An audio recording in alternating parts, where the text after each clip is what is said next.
This is a memorial to the loving memory of Al Weinrub. Al Weinrub is a mentor, partner, and friend whose impact will forever resonate in our ongoing organizing and activism. I'm Eric Vium, chair of the Slow Climate Coalition and co-founder and past steering committee member of California Alliance for Community Energy. Shortly after Al's passing, the steering committee sent a call out to the California Alliance for Community Energy and Local Clean Energy Alliance and community members, inviting folks to record a brief message honoring and remembering Al. Al's wisdom, passion, and dedication touched the lives of many. Together, we gather to honor his memory through a series of 28 memorials, each a heartfelt tribute to the extraordinary man we were fortunate to know. Throughout this collection, you'll find stories that capture the essence of Al, his tireless commitment to energy justice and energy democracy, his uncompromising righteous stand for the freedom of regular people, and the profound impact he had on the organizations and communities he served. These memorials, totaling just over an hour, are a mosaic of tributes from a representative group of remarkable community organizers and climate justice activists who Al leaves behind to continue the work. I encourage you to take the time to experience their sharing. Each vignette contains a nugget of gold worth discovering. To me, Al was the General Weinrub. Together, Al and I co-founded the California Alliance for Community Energy. We served together on the steering committee. Most of our relationship, like so many of you, was long distance, over the phone, email, and video. Some of my fondest memories of Al are when he and the other Alliance steering committee members would come to San Luis Obispo for our annual planning retreats. I loved those few opportunities we had to be together in person. Before Al's passing, the Alliance had the opportunity to honor him with a lifelong Energy Justice Champion Award for his life spent fighting for the justice of people, communities, and planet. I'm proud to have had a part in creating this artisan-crafted award made from the remains of a local walnut tree here in SLO County. Much of Al's work involved writing articles, essays, and papers to assert values, shape ideas, and change minds.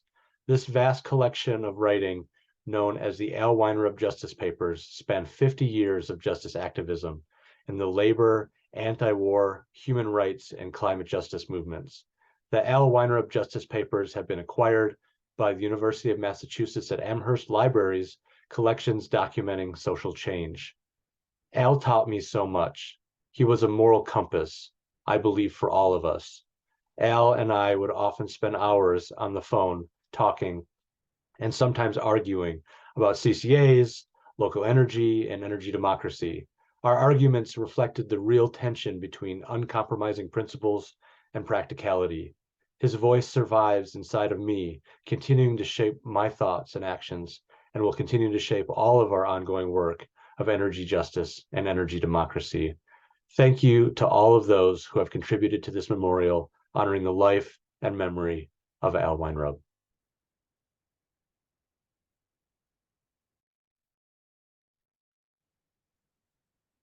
This is Allie Trio, Chief Strategist, Reimagine Power.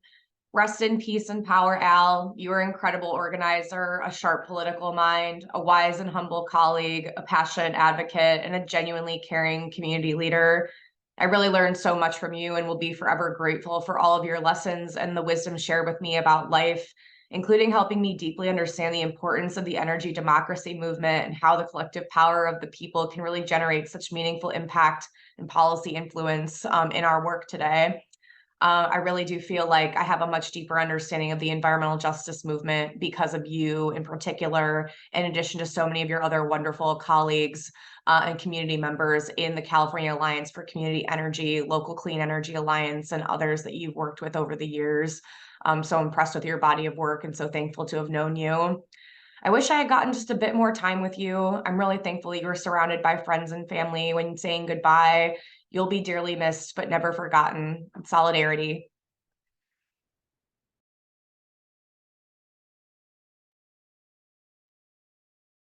Hi everyone, I'm Selena Feliciano, and I work most closely with Al through the California Alliance for Community Energy and Energy Democracy Project. I had the pleasure last week and deep, deep honor of being able to say goodbye to Al last week in person. And it was an incredible time of reflection and of sharing appreciation directly. And think through the grieving process, I keep on coming back to the word gratitude, and so much gratitude for Al for all that he taught us and showed us about putting forward our 100% in everything that we do, and leading with passion and with love and organizing and in activism. And I also kept on going back to a really sweet memory from earlier this summer where I visited Al shortly after his trip that he took with Edith to New York City, where they went to go see Some Like It Hot on Broadway. And I think most people that know Al well know that Al was a talker. And he talked for at least 20 minutes about Some Like It Hot. And I sat there and I watched him talk and I laughed alongside him and was just really reflecting on how beautiful it is to witness how he put forward that same 100% in going to see a Broadway show and in talking about a Broadway show that he loved so much. And I heard about that show many a times later on that summer and even in the fall as a highlight of his year this year. So just still looking back with so much appreciation and so much love for Al. And I hope that he's feeling it in the spirit realm and feel honored to have shared just a little snippet of time with him. Thanks, Al. I have written a little, very short thing because unlike Al, I'm not quick on my feet and I'm not a good extemporaneous speaker. So I have to read this very short thing. And here's the gist. And the gist is I have really indelible memory of Al. It was around 2015.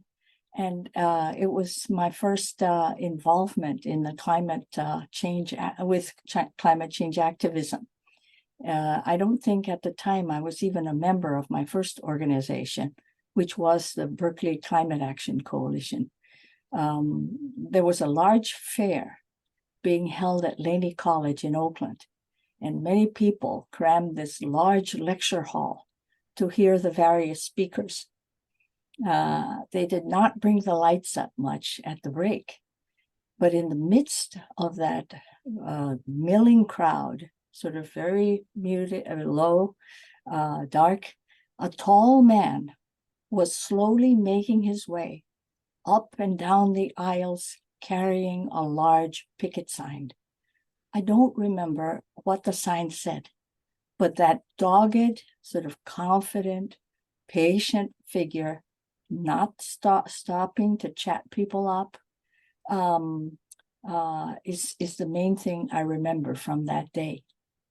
And when my own interests, later came to focus on establishing the CCA for Alameda County, that's the East Bay Community Energy, I came to know later how articulate and really a wonderfully nimble speaker he was. He could respond to anything. But on that first day that I saw him, he was just quietly walking the halls, the aisles, letting his large picket sign speak for him. And, I hope someday there will be some history of East Bay Community Energy written. And I think Al would deserve a large part in the leadership of the coalition of people and organizations that brought that entity into being. We're not finished yet, there's a lot further to go, but I think Al will loom large in that accounting. So, yeah, I'm very glad to have known Al and all of you too, who were associated with him and sort of shared his belief in community activism, individual action, collective cooperation. So thank you very much to Al and to all of you. For me, Al was both a mentor and a muse. I watched him, and this is my experience too. He relentlessly worked to remind activists that to take power away from the powerful, you need a lot of people demanding change.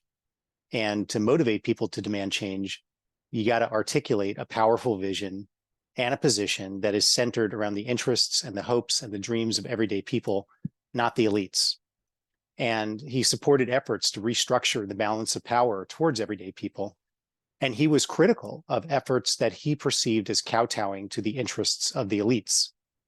And Al pushed people, myself included, to pay close attention to the words and the actions that best inspire everyday people to act.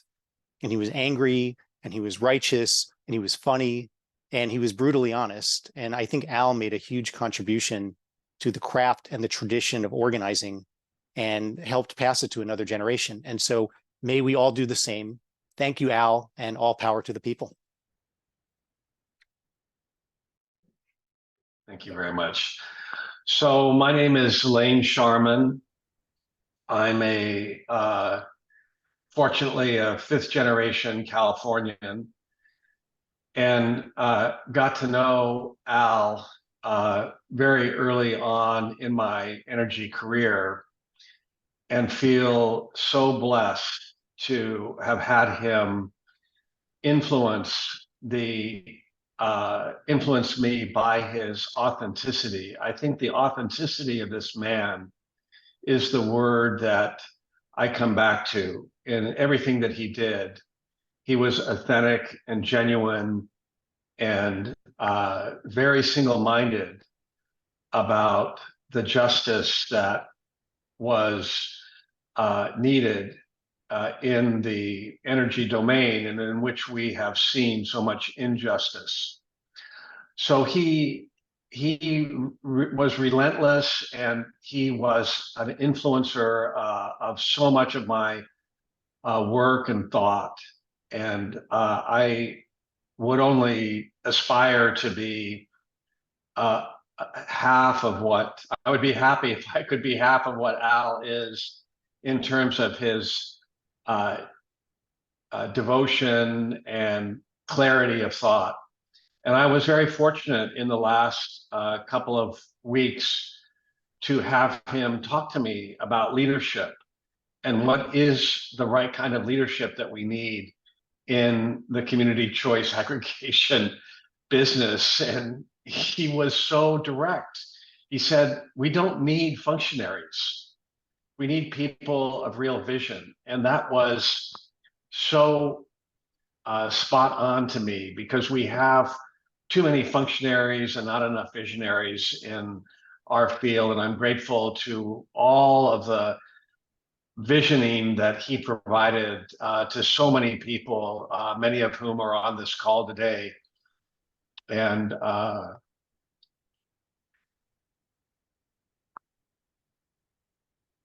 he was a great man. So thank you. Thank you, Al, for all that you did, and all that you will continue to do beyond. Thanks.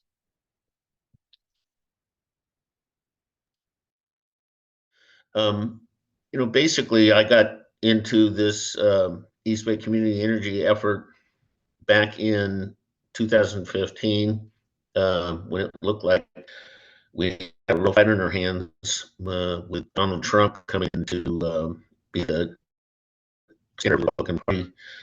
And I was blown away from the get-go with Al's, insights and his compassion and his passion.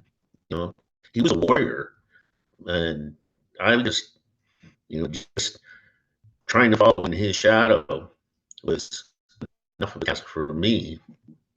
And it's hard to encapsulate just how much influence he was, because he was so insightful with regard to the details of the arcane structure of electricity in this state, and knew how to solve problems by bringing people together.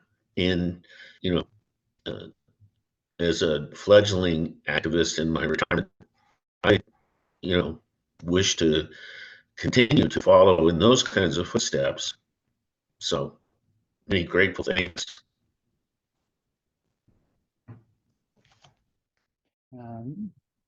I'm outside on the streets of New York City, Al's home state. So apologies for the background sound if there is any, but Say your I name. feel, yeah, my name is Pete Wywitty. I work with Reclaim Our Power and have been in the orbit of Al for the last 12 or 15 years, doing racial and economic and energy justice work in the Bay Area. And until I started working with him on the daily, I was like, who is that guy? Loud, obstinate, right to the point. As I was lucky enough to have him bring me into orbit of this work, I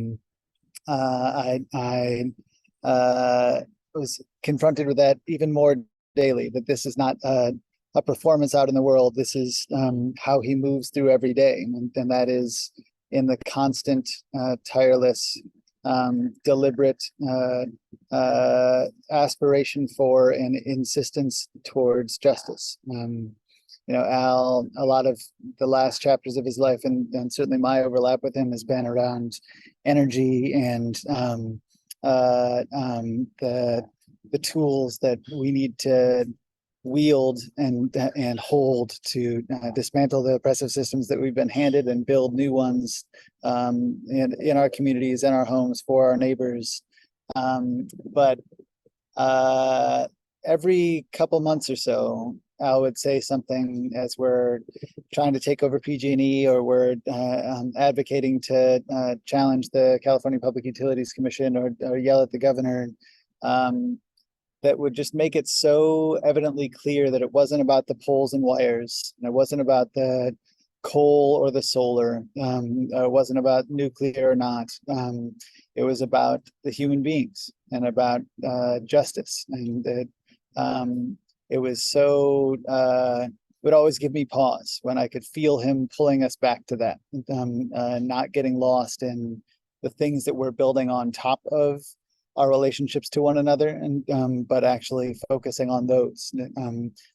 This is the thing we need to fight for: how we care for one another, how we build systems that can make sure that everyone has enough to thrive. And so, I feel incredibly indebted to Al for that lesson, and I'm certainly going to carry it forward in all the work that I do.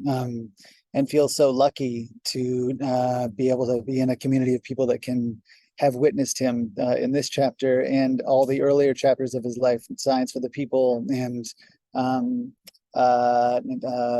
the anti-insurrection work in Latin America, and joining the labor movement to push them to really stand up for working people across the world. Every time that I find myself drifting towards the mechanics of our movements, I want Al's voice to pull me back to the people, and grab some ice cream, pet your dog, and fight like hell for all the people around you. So thank you, Al.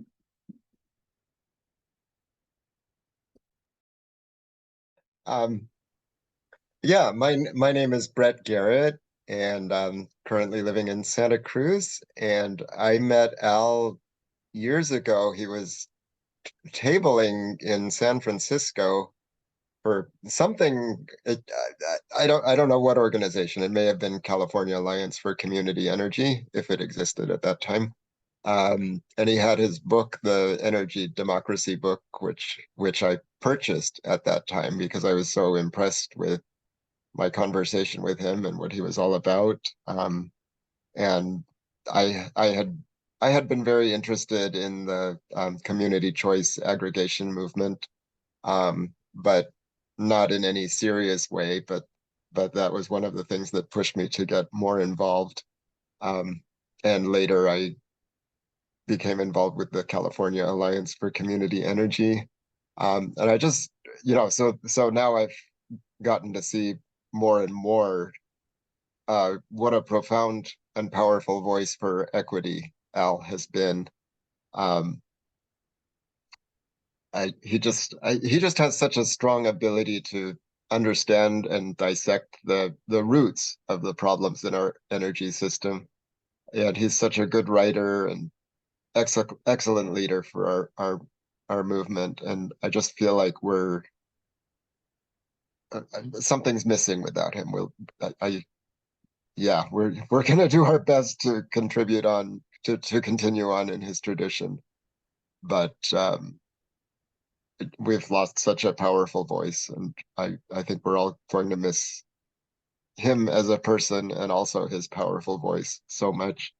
And I didn't know about his longtime history as an activist until recently. I found out that his work spanning decades since the 60s has been taken up by the Robert Cox collection at UMass Amherst. And I'm hoping that will be available online reasonably soon, because I'm sure there's just so much powerful information there going back to the 60s. And yeah, I don't know. I feel like many people on this call are so eloquent, and I want to echo pretty much I want to echo everything that has been said about Al. He's just, I don't know, we'll miss him. Thank you very much, everyone. Yeah, my name is Naya Tisdale, and I started working with Local Clean Energy Alliance last year in June, and Al was the one who onboarded me and kind of welcomed me into Local Clean Energy Alliance. And all I remember is just long meetings, long calls with him as he told me about the history of LCEA and all the work that he did with folks on the team to get it to come to fruition. And I think it was really beautiful to hear him talk about all of that. And, I had never done clean energy work before. And so I just felt really blessed to be able to hear all of that history as I enter this space. And I really appreciated that. And then I think something else that comes to mind is when Elsa and I had gone to his house to just talk and catch up and talk about the future of LCEA. And it was just nice to sit with him, and he asked me, he was like, Naya, I don't know your story. Tell me your story. And so I was like, oh, okay, I've never been asked this in such a direct way before. It's like I have to prepare something, but it just flowed, and I felt like he was really listening to me, and that's something I appreciate too. He always would listen and really be like attentive when he asks questions, and felt very present with him, and I appreciate that. And he has a beautiful home and lots of plants, and we cut off some clippings from a plant for Jessica before we left. And it was really nice to share space with him, and we'll all miss him a lot. I think that's all I want to share.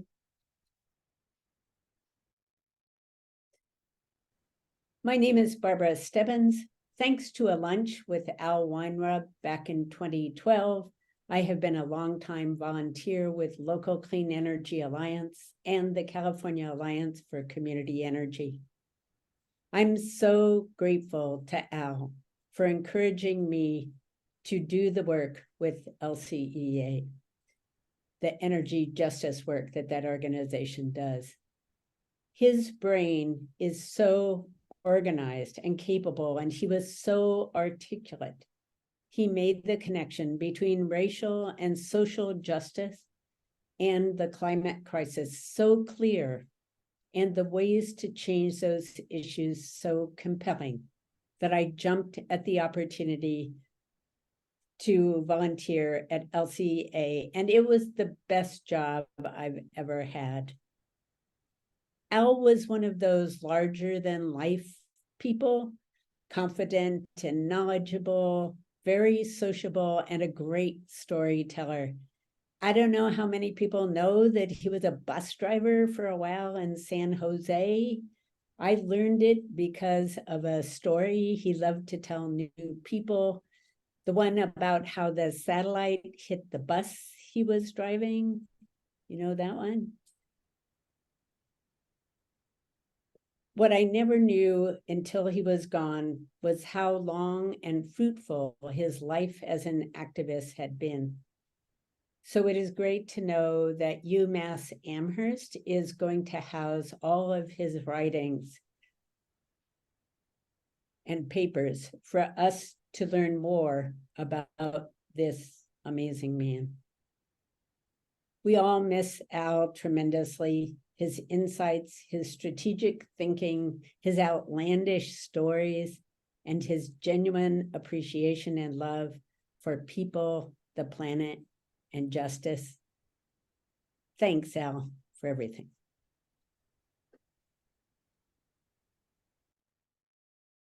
Well, to Edith and Al's family, friends, and colleagues, my name is Woody Hastings. I work at the Climate Center. Al Weinrub was a very important person in my life.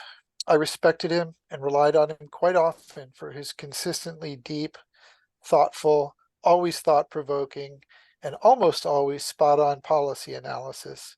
We did have our disagreements occasionally, but never on the fundamental principles he fought so hard for: social justice, energy democracy, and the right for communities to take ownership and control of their own energy destiny. I first met Al sometime in the mid-2000s when I lived in San Francisco and started working on energy issues there, but then I got to know him very well in 2010 when PG&E bankrolled Prop 16 to try to kill community choice aggregation. Al and I were both among the group of grassroots activists that rose up rapidly to resist the ballot initiative. I volunteered to serve as the co-chair of the grassroots working group to defeat Prop 16. I soon learned that I had a shadow partner in the role as Al began emailing me on nearly a daily basis with alerts about things we need to be aware of, actions that need to be taken, and all kinds of advice on a wide range of campaign strategies. At first I thought, why is this guy on my case so much? But I quickly came to appreciate Al basically having my back, keying on important things consistently and helping tremendously in that epic battle, and we prevailed. One of the things I greatly admired about Al was that he was so willing to speak truth to power, call it like it is, in many cases to risk access to decision makers for the sake of the truth. We need more people like Al. I worry sometimes in my own climate and energy work, if I'm just too nice and polite, I will look to Al's legacy of leadership and his spirit of speaking the truth above all considerations when I'm faced with that kind of dilemma. Al had a brilliant mind, and I will miss him greatly. His passing leaves a gaping hole in the energy democracy community and the clean energy movement in general. There's no way to replace what he provided. With continuing respect and admiration, Al Weinrub, rest in peace and justice.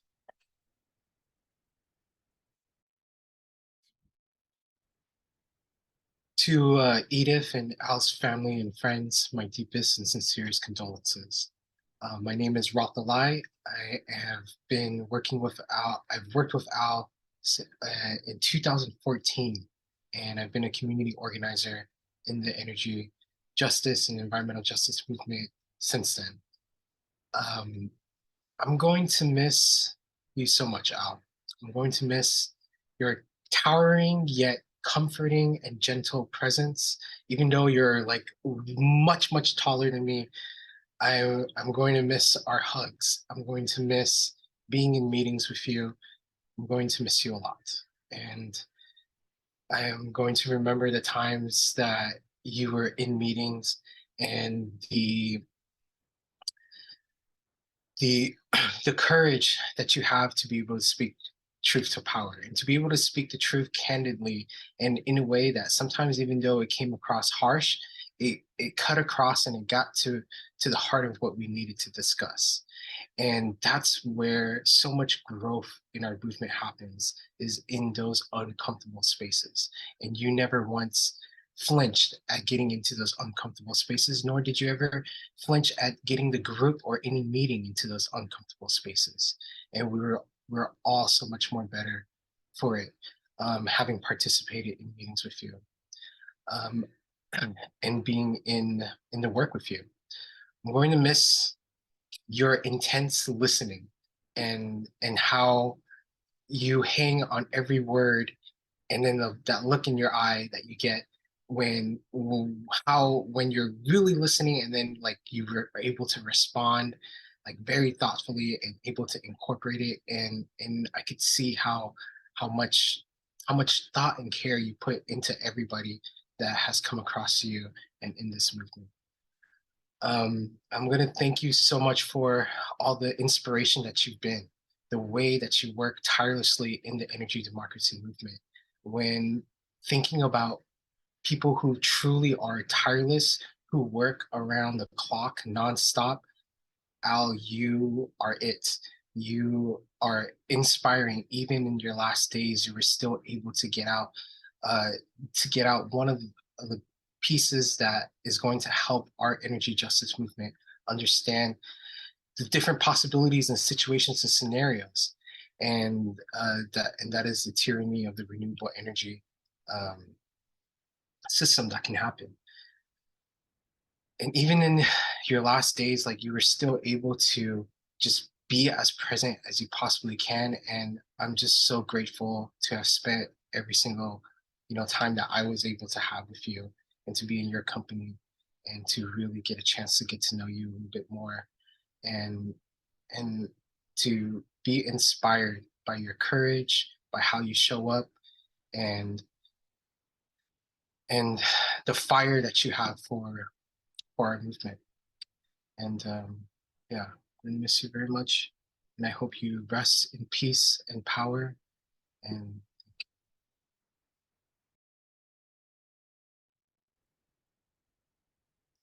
Hi, I'm Igor Tregub. I use he, him pronouns. I am here on unceded Chochenyo Alani land.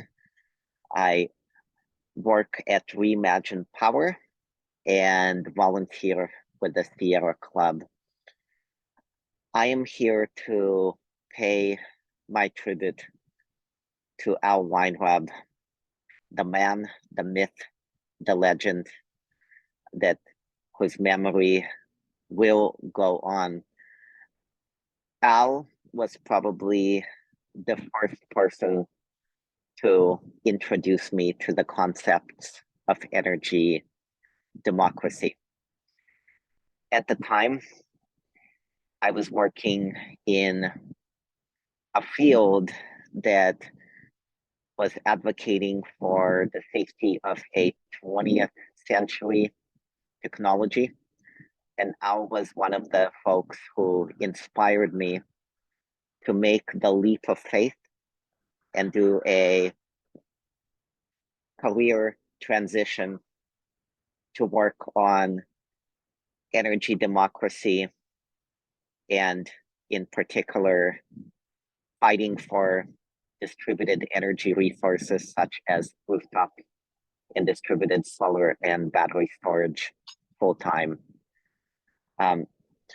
Al is someone whose name has come up, including just today, when, in the face of an onslaught by the investor-owned utilities to try to take away the ability of renters, schools, and farms to be able to benefit from locally produced, democratized energy, such as rooftop and distributed solar, the California Public Utilities Commission postponed a decision they were going to take just a few weeks ago. And I think this is testament to the spirit of Al on the same day that we heard the unfortunate news that he has transitioned.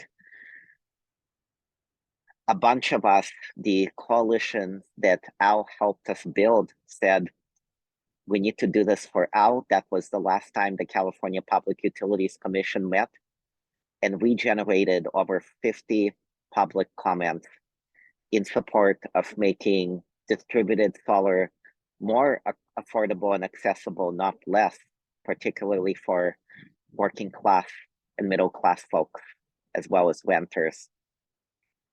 The spirit of Al was also in the room over the weekend when the Sierra Club's Council of Club Leaders, representing 63 chapters throughout the US and beyond, unanimously took a position recommending to the National Board of Directors that we look at and revise and modernize the policy around utility justice that has not been updated in 40 years.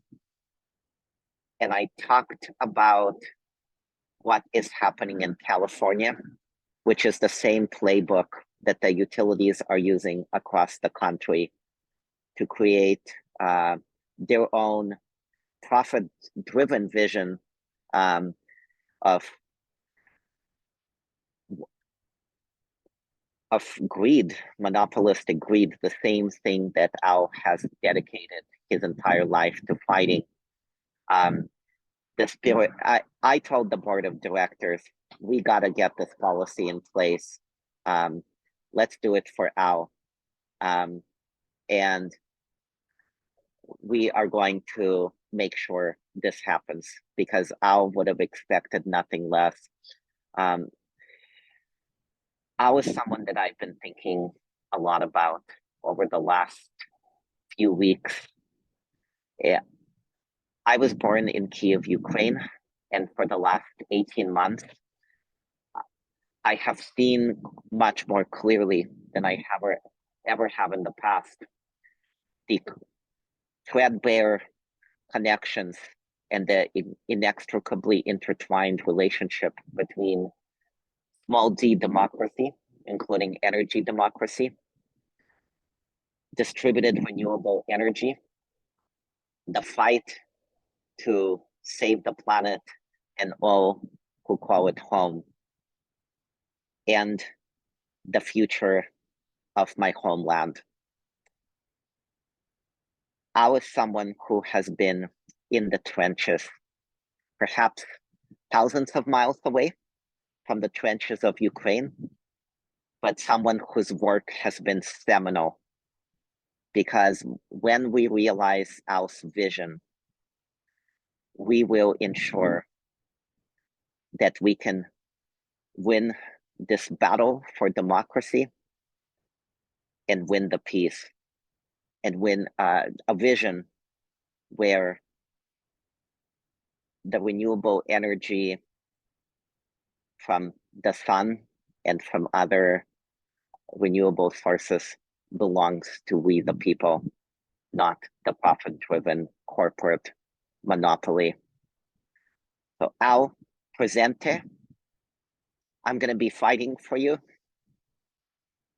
And I hope that we can all carry on the way you would have wanted us to, so that we can make you proud and ultimately win the fight and ensure that future generations can benefit from the vision that you have had of energy democracy. All clean power to the people, and Slava Ukraini.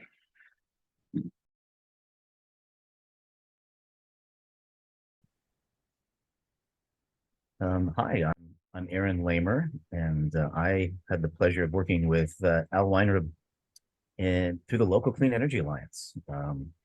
That was many, many years ago, probably at least 12 or 13 years ago when we first were starting it.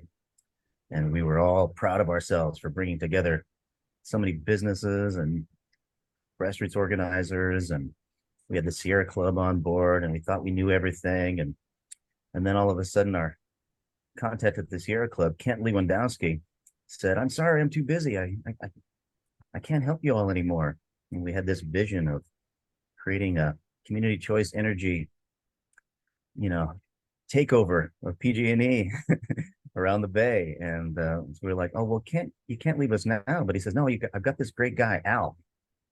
He's going to help out. Trust me, you're gonna really value him." And I was like, "Okay."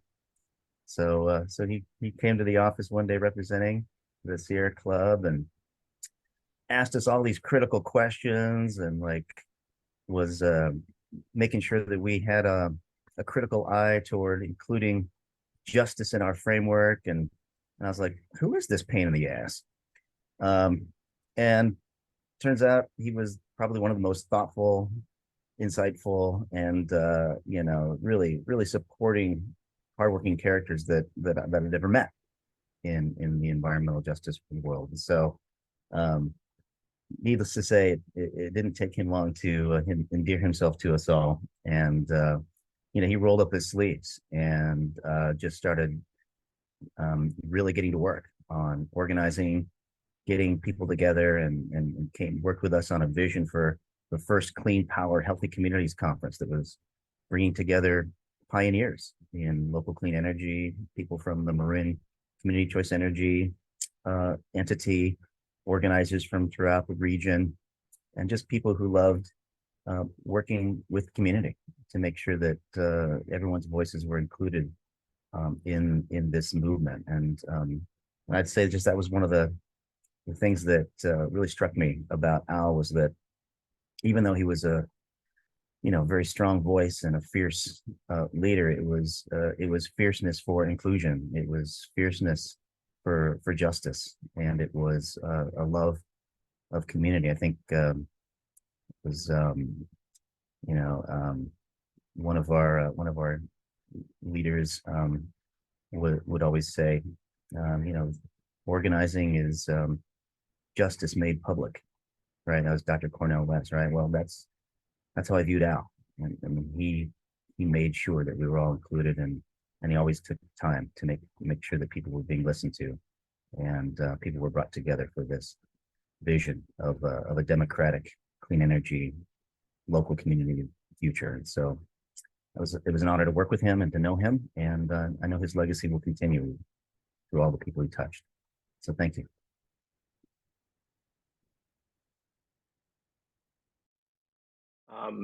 So my name's Will Wilchko. I'm the director of the California Trade Justice Coalition. I met Al in 2016 for the first time. It was when a bunch of organizations, we all shared this office in downtown Oakland. And one of the organizations was Local Clean Energy Alliance. When I first met him, I was a pretty young, pretty green organizer. And honestly, I felt pretty intimidated talking to him. I'd heard a lot about the work that he'd done over the years, and I admired him just from hearing about that. But the more I talked to him, the more I realized he was a kindred spirit. One thing about Al is that he always took me seriously. He would ask what kind of work I was up to, and it meant the world to me as I was starting out. He made me feel like I was doing important work and that my work had value. He brought so much heart into the work that he did, and he took a lot of care to help young organizers find their footing. And he was one of the earliest supporters of the California Trade Justice Coalition when we launched it. Over the years, he'd always been curious about what we were working on. He'd always show interest, and he always took me seriously. So I'll really miss Al and the warmth and energy that he brought into the room, but I know for sure that his spirit will live on in the organizers he mentored and inspired, and in the work he did, and in the people whose lives he touched. Good afternoon, everyone. I'm Larry Chang. I'm an architect based here in El Sobrante, California, and I'm a steering committee member for the local Clean Energy Alliance. I don't think I'm going to be able to speak as eloquently as my friends just did, so I'm going to be reading something that I prepared here. I first met Al in 2009 when I joined the local Clean Energy Alliance in Oakland. When I stared up at his looming figure, I didn't know that I was in the presence of someone with many titles after his name, including physicist, bus driver, and home remodeler. I simply knew him as the tallest person in the room, which came in handy for holding up signs at public hearings and rallies. As we worked together to advance community choice and energy democracy, I learned other things about him: his persistence, his love of writing, and his distinction as investor number one in Everett and Jones, a local food establishment. With that came a lifetime supply of barbecue, which explained why he never agonized over starting a fire for a grill. Smart man. Like many of you, I'm deeply familiar and indebted to Al's efforts and dedication to community choice energy, focused on distributed resources, local economic benefits, and environmental justice. However, what I didn't know was Al's long legacy as a social justice activist and organizer. It literally wasn't until a few months ago that I learned about his involvement in social movements from Science for the People to a wide range of civil rights, liberation, and organized labor struggles. As we chatted on the back deck of his home, I sat dumbfounded as he recounted his lifelong quest for social and political equity across a 50-year spectrum of American history. At the end of our conversation, I thought to myself, wow, I wish I had recorded that. And as we said goodbye, little did I know that would be our last time to hug each other. However, during this visit, Al mentioned that all of his papers had been accepted into an archive at University of Massachusetts Amherst. To say that Al was organized is an understatement.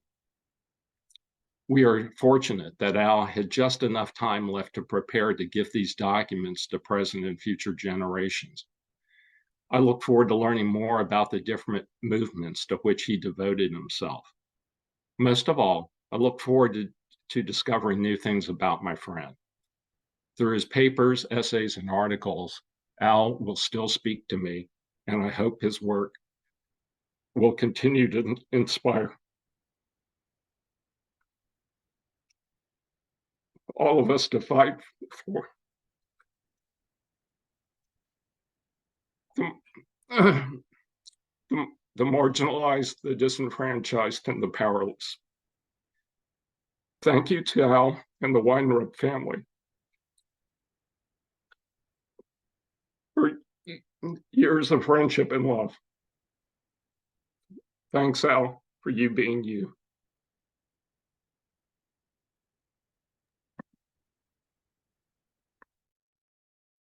Thank you for organizing this. And I think the amount of people being here and saying things, I think, speaks to the impact Al had. And I don't, I'm not known for many words outside of work. But that's one topic I wanted to hold on to, the need in our work to have the head and the heart. And Al had both and advocated with both. And I first met Al in 2011 or so when I started off in the environmental justice world. I didn't know much, but then I did see this, I guess the common theme is he's tall, but a tall guy just in the office I was in and just not standing down to anyone, and whether it was other staff or especially decision makers, and it was inspiring. I was like, that is exactly the type of advocate I want to be.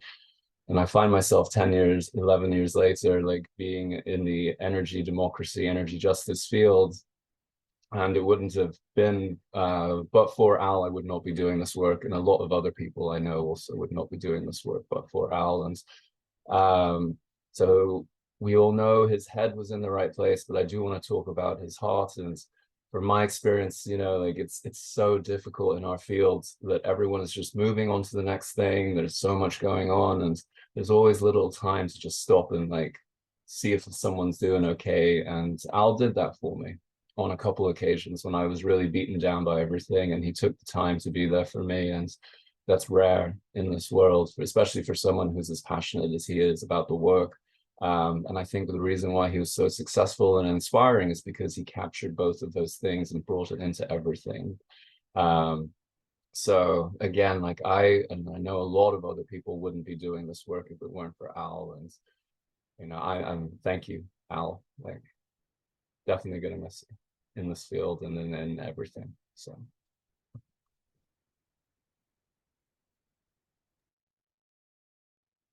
Okay. I knew Al from his energy democracy phase. I met him through the Clean Power Healthy Communities conferences. And he always had an amazing ability to bring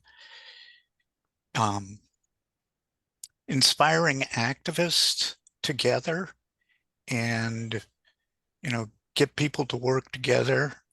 He was rarely satisfied, but he was always pushing.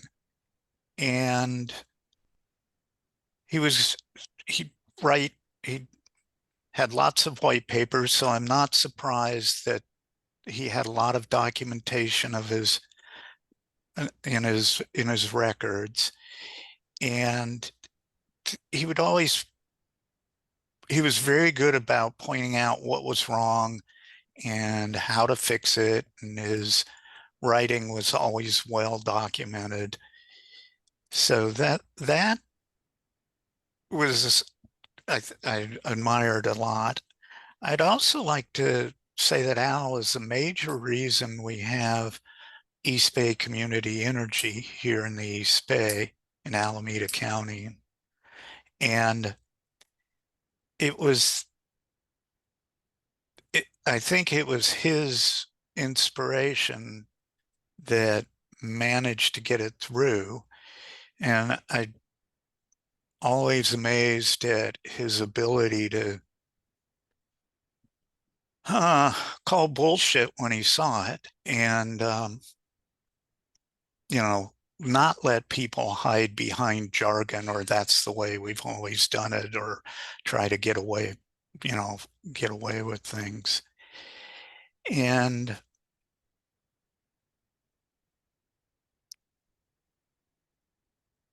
he would also like be trying new things. You know, if something didn't work, he'd figure out a way to start something else that might get it going and try to keep things moving, even if they got stopped one place. And he's inspired several organizations that are still going strong today. So, and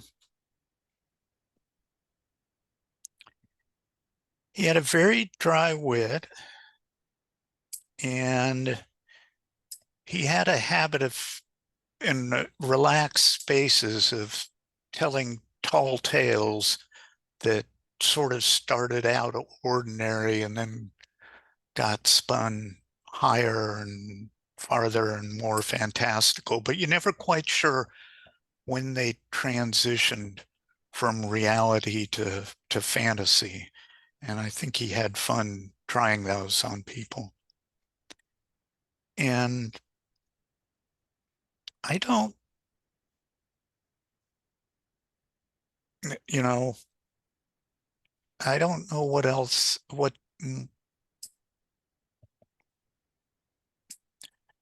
I wasn't that close to him. I was sort of on the outside of the organizing efforts, but I will certainly miss him. Certainly miss you, Al. And I will try to live up to the example you set. And that's it for me. Thank you. And thank you so much for holding this space to allow us to share, Barbara and John and everyone at CSCE. It took me a very long time to be able to come and hear what people have to share. And I thought, well, this is the last chance I have to come, because this is, for Al, this is not about me. And it's really important for us to remember what Al means for us, especially if we want to keep breathing life into his legacy.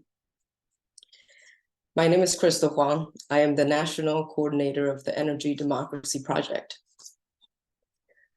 And I met Al back in 2017 as a very hot-headed young person who feel very excited about the world, very passionate, and have strong belief that capitalism can indeed save us if it's fixed. So as you can imagine, when I first met Al, we had a really long discussion, so long that the sun has gotten down and neither of us wanted to stand up to turn on the light. We couldn't even see each other's faces. And we decided, oh my goodness, it's 6 o'clock, we have to move on with our day. And that's when we decided to work together. And through the years of working together with Al, I learned that a lot of people ask around when we are trying to work to make the world a better place, you must be an optimist. You can't be a cynic. Or whether you're an optimist or a cynic, doesn't really matter, I learned. Because for those people who know Al, he's very, very cynical in a lot of ways he assesses the world, but he's also incredibly hopeful about what people could do. His love of life is so strong that it made me reflect on what life truly means. Life in terms of what an individual's lifetime is, all the way to what the purpose of human life is, and the purpose of just life in general, and the non-living things in general is. He has so much of that cannot even come up with words to encapsulate it. And a way that I see that is from the fact that he never wastes his time flaunting his own track record, flaunting his own background. He is just there. He is there to share with you what he has in his mind and what he believes is true. And he will do his best to listen, but he is an incredibly bright person. And when you're not prepared, a lot of times we get beaten down. And a lot of times we feel like Al just wants to be right and Al doesn't really respect us.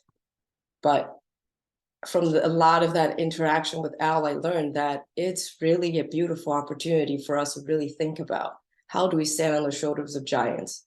So we're not just looking at our own ego, but really doing the work to truly fulfill our own purpose. How do we just be here? Because I believe in the love of life. I believe in the work. I believe in the people around me, even though we have differences, even though we hurt each other. How do we just be here and see past our differences and just be with each other, to be able to share our disagreement, but not be upset with each other, to just love each other. And that's what I realized what energy democracy truly is about, living a liberated life. And from working with Al, I realized, especially towards the very end, where his 50 years of activism gets put together as the Al Weinrub Justice Papers, to see the diversity of work that he's done around the movements for Black liberation, women's liberation, national liberation movements, all coming together, how diverse that is and what it truly means to love life. It reminds me that all we need to do is just take a moment and not constantly run after the clock that the proceedings are telling us to do, the grant deadlines are telling us to do, to care for each other, to be there for each other, even if we disagree. and to understand where we're all coming from and take time to think and to learn and to be. I love you all, and we will continue to take the work forward. What can I say? I am honored to have learned so much from Al Weinrub and given the opportunity to really like step into, being a leader in, solutions to our energy injustice in our communities and in the rest of the world. And I'm very appreciative of Al really challenging me, and more importantly, challenging people of his own community, and specifically other white males in the work that we do, who make it very hard for people like me to have a voice and leadership in this movement. So I do want to honor that Elle was very good at holding people who made this work hard on people like me accountable, and for, really stepping up, not just for me, but for other voices like mine, and specifically the environmental justice movement,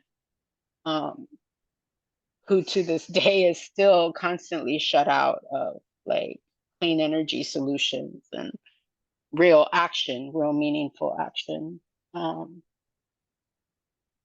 Yeah, I've learned a lot from Al, and I recall a conversation where I said, "Hey, Al, you've taught me a lot. You've taught us a lot, and we will, continue, this work even after you're gone." And I remember Al kind of choked up and said, "Well, that was the point." And I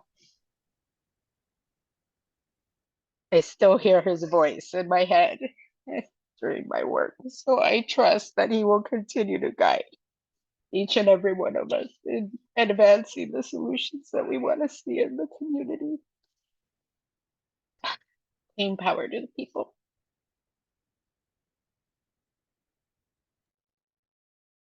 All right, well, my name is Kirsten Andrews Schwind, and I currently work with Peninsula Clean Energy. It's the community choice aggregator in San Mateo County. But before that, I was with Bay Localize, Rooted in Resilience, and co-founder of the Local Clean Energy Alliance. And so I know Al because I helped to recruit him to be the coordinator of the Local Clean Energy Alliance back in the day. And I am just so incredibly grateful that he stepped up to do that and put so much time and effort and energy and care and thoughtfulness into that work. Never has there been a more dedicated volunteer than Al in just basically, keeping that alliance strong and effective, and helping to launch the CCA movement in California. There were times back when I was ready to give up and throw in the towel. This will never happen. Al never gave up. He always had the vision that that we can take over electricity generation from PG&E, that we can put power in the hands of the people. And ultimately, we've been incredibly successful within that movement. There's now 25 CCAs in California, and Al played a big role in that. And the CCAs have revolutionized the energy sector in California, revolutionized it, and have pushed the state so much closer to its climate goals, to reaching its climate goals, and launched a plethora of innovative energy programs that respond to needs in the community, that are built in dialogue with community. And it's just such a beautiful thing to see that vision that we had, and that I sometimes gave up on, but now Al never gave up on it. And it's really come to fruit. So thank you, Al, for all of that.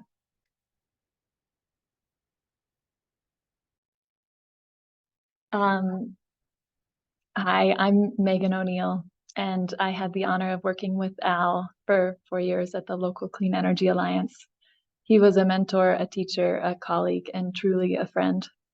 From our first conversation, he was this larger-than-life human, and I got to know him as a pillar for social justice, a steady and brilliant visionary, an indefatigable and stalwart fighter, direct and totally unafraid to speak his truth, whether in precise and eloquent writing, in his books and papers, or standing up and calling a greenwash board proposal lipstick on a turd. He had humor infused through it all, from one extraordinary fight after another, through his cancer to the end. His fabled stand-up comedian days showed through. And under the fight and at times stubborn and combative exterior, you couldn't miss that his heart was huge. I believe that's what drove him, his passion and love for people and humanity, and truly love and care and appreciation for all of us, for those around him. He told me just a few months back, the only reason he was able to do so much over the decades was because of the incredible people that he connected with, just the people that the work needed and just the people he needed to work with. I know he really cherished these relationships, and he had so many. Al really walked the walk for his whole incredibly full life. He touched so many of us, and his legacy so clearly lives on in these movements for justice and in each of us. Thank you, Al.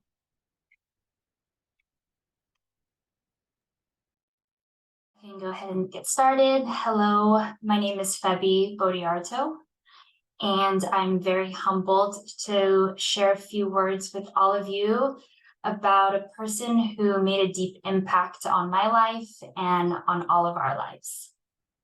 It was my senior year in undergrad, and I stumbled upon these two words, energy democracy. I was searching for a topic to write, research, and share for my senior thesis. Al's writings opened me to a world, a vision rooted in justice, regeneration, and people power. The intersections of climate, race, class, and place not only interest me, but it really ignited my spirit and my heart. These were the lived experiences I had and so many people I knew had. And someone, Al, had defined, named, and even proposed documented solutions centering connections and people, and most importantly, community. I remember meeting at the LCEA office as a volunteer and sharing space with each other. Not only did his words really made an impact on all of us, but his actions were deeply reflected with his words and, of course, his writings and his books. I remember sharing space with each other and feeling so inspired by all of the wisdom he shared with all of us. I always admired his passion, his fearlessness, and he held us accountable. Mostly because I felt he understood our potential and our commitment to pursuing what is right in the climate justice movement. Thank you so much for letting me share today. Thank you so much, Al.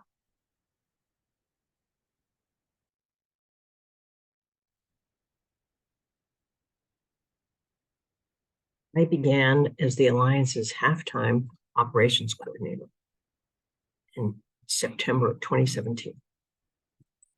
I immediately realized that I was working with a person with uncommon intellect and passionate commitment to social justice. It was also a curious mix of integrity, cynicism, and hope. He was deeply cynical about many human institutions, especially the political and regulatory regimes in which we worked. These institutions routinely felt his scathing, insightful, and unflinching critique. But in the 5 years we worked together, we really only disagreed about one thing: the length of his sentences. Al was a prolific, careful, and very precise writer. Yet I would routinely add periods to get 2 or 3 or even 4 perfectly fine sentences from one sentence. I first met him in person at the Alliance's 2018 annual steering committee retreat in SLO. I was surprised. He was tall, and his hair, while gray, was also subtly shaded with purple. Yet I also came to understand, both there and subsequently, how deeply rooted his hopefulness was, a conviction that change is possible. It was at the Alliance's retreat this last January when we ended with a question: what gives you hope for all of us? And most of us said something like, oh, the next generation or the kids. But Al's answer was characteristically clear and precise. The people in the streets give me hope. These are the people who create that power for change. So now, this is our job. We are his legacy, his tribe, his inheritors, the keepers of this mantle and this flame. We must now be, and we must grow those people in the streets to create the changes he worked so tirelessly to change. Rest in peace, Al. I feel extremely fortunate to have learned so much from you. I, among many, miss you dreadfully.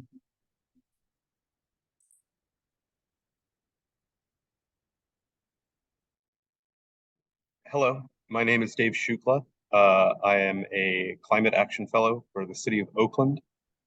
And I was lucky enough to meet Al Weinrub through the California Alliance for Community Energy listservs initially when I joined in 2017, 2018.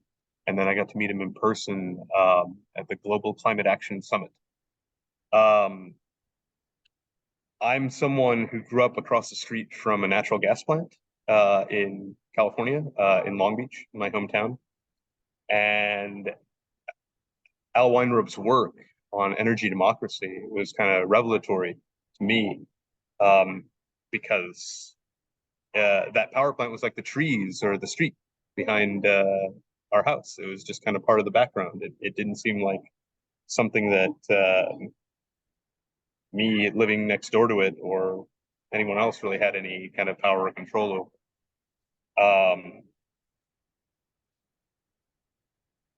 I'm someone who has a background in citizen science and in energy related advocacy. And over again, I've found the structures, the institutions that Al set up for us and really kind of championed and led are resources that I keep coming back to as the means and kind of methods for how to engage with this work and really try and expand that kind of democratic principle, which Al was a champion of, that people deserve to have a voice in those decisions that affect them.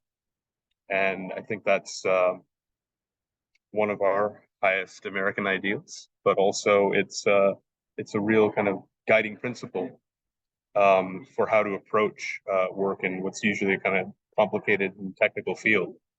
And that's something over and over again on the listserv in all the way up until his last writing for Nonprofit Quarterly. Al really took the time, and I'm very grateful for that he did, put a lot of skill and effort and time into making these technical kind of questions and issues in the energy sector relatable and understandable to, you know, everyday folks, including everyday ratepayers. They deserve to have all the information necessary to make informed and, you know, healthy decisions.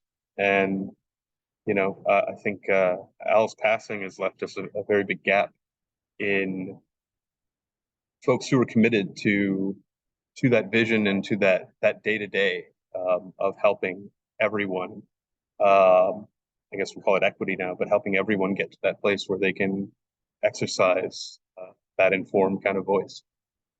And again, grateful to CACE and the Weinrub Justice Fund for putting together these little recordings of memorial. Thank you. I'm Mary Rose Taruk. I am currently the energy director for the California Environmental Justice Alliance. I'm based here in Ohlone Land, Oakland, and I met Al maybe 15 years ago when I was working for the Asian Pacific Environmental Network, and we were putting together in Oakland the first Oakland Energy and Climate Action Plan. And so our different organizations got to work together to put one of the strongest ECAP climate plans in anywhere in California or beyond. And so I want to share my reflections on like my relationship with Al and the energy work that we did. I am proud to be one of the fiery women of color that Al chose to partner with in growing the energy democracy movement. I think there's me when I was hired by, or I was convinced and pulled in by Al to be the founding coordinator of the Reclaim Our Power Utility Justice Campaign. And you know, the other women and women of color and fiery women I got to be part of in that field is like Jessica Tovar, LCEA, Crystal Wong of the Energy Democracy Project, and got to see Denise Fairchild in the, you know, the Energy Democracy book. And so I'm just part of, yeah, like the the team that Al was helping pull together to really push the idea and grow the idea of an energy democracy movement.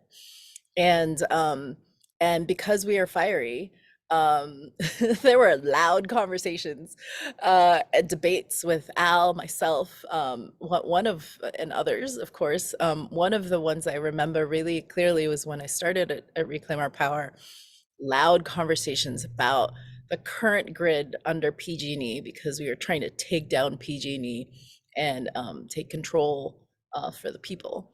And even though we had those like loud, crazy conversations and fiery, I think that fire helped lead to this beautiful cake model of what we wanted our ideal energy system to look like.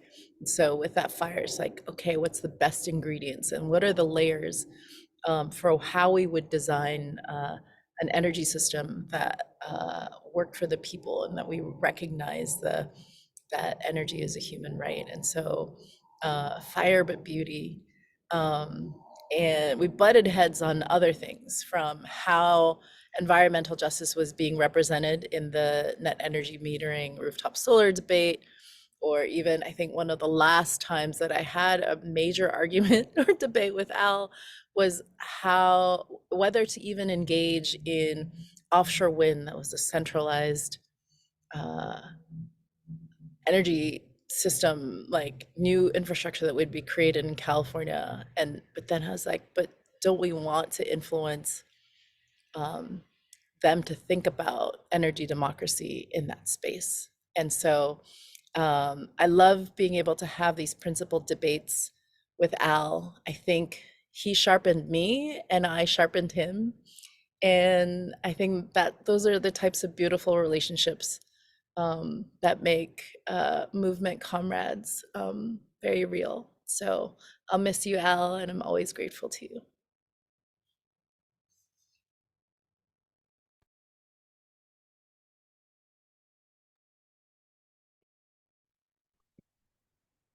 My name is John Smigelski. I'm a member of the steering committee of the California Alliance for Clean Energy. I recall my first encounter with Al was when he called me up whether I was interested in, I applied for the steering committee. And I thought it was kind of like a pro forma, yeah, you apply, you get accepted, but not with Al. He spent a long time making sure, probably about a half hour, that I had the same commitment to environmental justice as he did. That was important. It wasn't just about making CCAs better. It was about promoting environmental energy justice. I only got to meet Al once, and this was, we had a retreat for the California Alliance here in San Luis Obispo. And he drove down from Oakland. We had dinner with a bunch of us, and I don't know, got back to my house. He was able to host him and Barbara Stebbins. And well, you know, he drove down, we had dinner, it was 9:30, 10 o'clock. And that was not the end of his workday, even though he had a full day the next day. I remember sitting on my kitchen table reading a letter from PG&E and dealing with what the utility is trying to make you infer as opposed to what they really was saying. And we spent hours just trying to figure it out about this nuclear allocations, et cetera. And he's just so dedicated. In my dealings with Al, and each time I dealt with him, just his brilliance, his intensity just came across stronger and stronger each time. Hearing some of the tributes that were made to him on this call, it was just so impressed by the contemporaries he made better and stronger and more effective, and also from that next generation of leaders that he's inspired to carry on this fight for environmental energy justice. I was pleased that at the California Alliance, we were able to award him Energy Justice Champion, a Lifetime Achievement Award. And I was really pleased to be a part of presenting with that award because it was very, very well earned.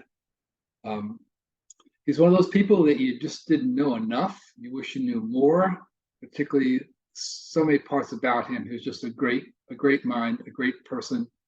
And you know, some people, when they do battles as long as he does, they kind of start pulling their punches.